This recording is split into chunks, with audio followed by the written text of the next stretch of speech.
சுகந்தி, இந்த டிஷர்ட் நல்லா இருக்கா? நல்லா இருக்குங்க. ஆனா இந்த ட்ரெஸ்ஸுக்கு மேட்சா என்கிட்ட saree இல்லையேங்க. சுகந்தி, உன்கிட்ட இல்லைன்னா பரவாயில்ல, எங்க அண்ணா, எங்க அண்ணி, எங்க அக்கா எல்லாருமே கிரீன் கலர்ல மேட்சிங்கா போட்டுக்கிட்டு நீங்க ஃபங்க்ஷன்ல தூள் கிளப் போறோம் பாரு.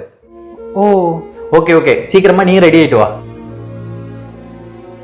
சுகந்தி, இங்க இருக்கியா? நான் ரூம்ல தேடிட்டு இருக்கேன். என்ன நீ ரெடி ஆகல? இல்லங்க, நீங்க மட்டும் போயிட்டு வந்துடுறீங்களா? ஏன், என்னாச்சு? நீங்க எல்லாரும் ஃபேமிலியா போறீங்க, நான் எதுக்கு அதை டிஸ்டர்ப் பண்ணிக்கிட்டு? என்ன உளறிட்டு இருக்க? நான் ஒன்னும் வளரல மோகன், உண்மையதான் சொல்றேன். நான் எத்தனை நாள் உங்ககிட்ட கேட்டிருப்பேன், நீங்க நானு பாப்பா எல்லாருமே வந்து மேட்சா ஃபேமிலியா ட்ரெஸ் போட்டு போலாங்கன்னு.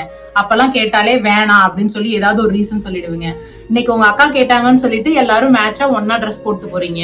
ஏன் எங்க அக்கா சொன்னா போடக்கூடாதா? என்ன தப்பா என்ன? ஏங்க, நீங்க போட்டு போறத நான் தப்புன்னு சொல்லலைங்க. நானும் இதே ஃபேமிலி தானே. என்கிட்ட சொல்லியிருந்தா நானும் இந்த கலர்ல அரேஞ்ச் பண்ணிருக்க மாட்டேனா எனக்கு காஸ்டியூம்? சுகந்தி, அதெல்லாம் ஒண்ணும் கிடையாது. இது சடன் பிளானா அமைஞ்சது. ஆமாங்க, உங்களோட சடன் பிளான் எனக்கு தான் தெரியுமே. 1 வீக் முன்னாடியே ஆன்லைன்ல ஆர்டர் பண்ணி ரூம்ல வச்சிருந்தீங்க. அது எனக்கு தெரியாதுன்னு நினைச்சீங்களா?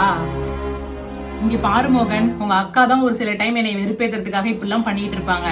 ஆனா அவங்க கூட சேர்ந்துக்கிட்டு நீனும் இப்படி பண்றதுதான் எனக்கு கொஞ்சம் கஷ்டமா இருக்கு. ஆனா என்ன வெறுப்பேத்துறதுனால ஒரு யூஸும் கிடையாது உங்களுக்கு. நீங்களே ஃபங்க்ஷனுக்கு போயிட்டு நீங்க சொன்ன மாதிரி ஃபேமிலியா தூள் கிளப்பிட்டு வாங்க.